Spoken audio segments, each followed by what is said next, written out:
आज हम समझेंगे कि डिप्रेशन से बाहर कैसे आया जाए, तनाव अवसाद से हम कैसे बच सकते हैं। क्योंकि सारी समस्याओं में सबसे जटिल और कठिन समस्या यदि कोई है तो आज वर्तमान में तनाव की है, और जिसने तनाव से मुक्ति पाली समझो उसने जीवन का आनंद उठा लिया। तो सबसे पहले यह सोचना है ये तनाव हमने ही पैदा किया है और हमें ही समाप्त करना है। हमारे तनाव को दूसरा दूर नहीं कर सकता, डिप्रेशन को दूसरा दूर नहीं कर सकता।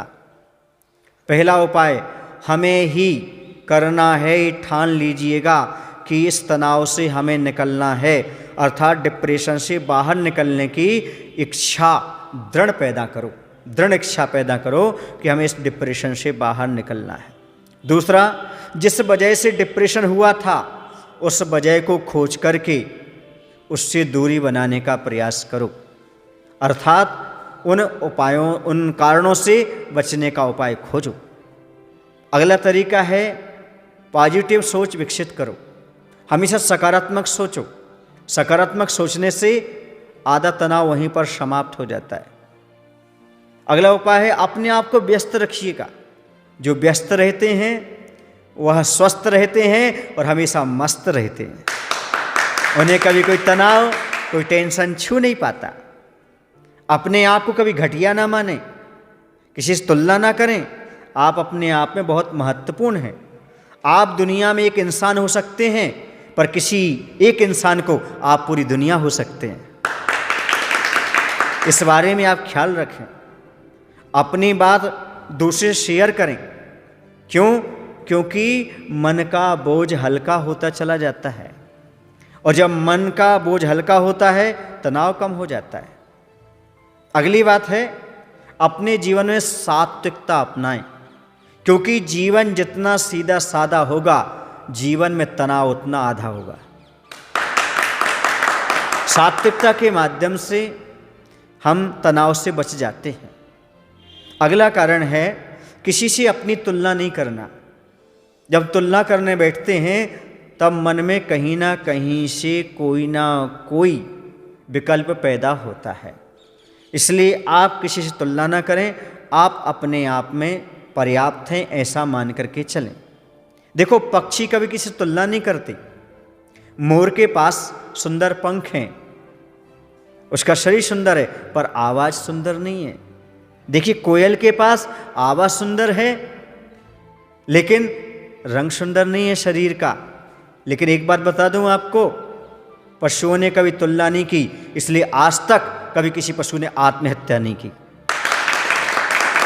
मनुष्य तुलना करते हैं और डिप्रेशन में आ जाते हैं और अपने आप को हीन महसूस करके आत्महत्या की ओर बढ़ जाते हैं। हमेशा औरों की मदद करें, खुश रहें, औरों को खुशियाँ बांटें। देखिए, आपका आधा तनाव दूर हो जाएगा, क्योंकि जो हमेशा प्रसन्न चित्त रहते हैं और दूसरे खुशियाँ बांटते रहते हैं उनके तनाव और दुख अपने आप समाप्त हो जाया करते हैं। अगला उपाय है आप वर्तमान से जुड़ें। जब आप भूत में जाएंगे, भविष्य में जाएंगे, तनाव पैदा होगा। क्योंकि भविष्य काल में जब भी आप चिंतन करेंगे भविष्य काल का, तब नकारात्मकता ही आपके अंदर आएगी। नकारात्मक सोचेगा ऐसा ना हो जाए, कल क्या होगा, परसों क्या होगा, आदि आदि विकल्प उत्पन्न हो जाते हैं, तनाव हो जाता है। इसलिए वर्तमान से जुड़े रहें। सकारात्मक सोच वालों की संगति करें, जो आपको प्रोत्साहन करते हों, अर्थात प्रोत्साहित करते हों, उनके पास रहें। जो आपको पसंद करते हों उनके पास बैठें।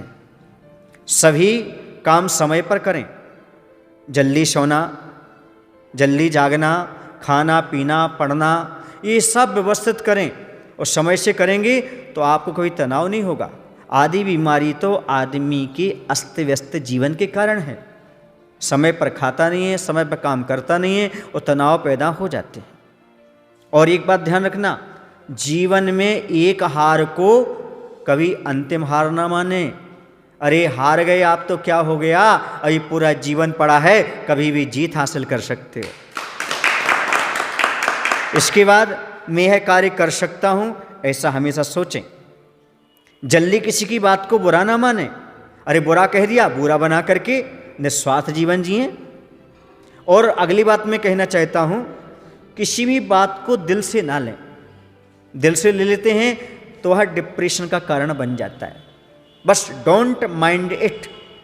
जो बात आई उसे तत्काल छोड़ने का प्रयास करें, ज़्यादा उसे रखें ना। और अगला उपाय है, ये सभी को करना चाहिए, वह है मेडिटेशन, योगासन। इनका आप अभ्यास करिएगा। जो ध्यान करते हैं, योगासन करते हैं, उनका तनाव दूर होता है, शरीर भी स्वस्थ रहता है। तो मैंने ये कुछ उपाय बताए हैं जिसके माध्यम से आप डिप्रेशन से बाहर आ सकते हैं, चिंता और तनाव से दूर हट सकते हैं। बोले महावीर भगवान की जय। आचार्य विद्यासागर श्री महाराज की।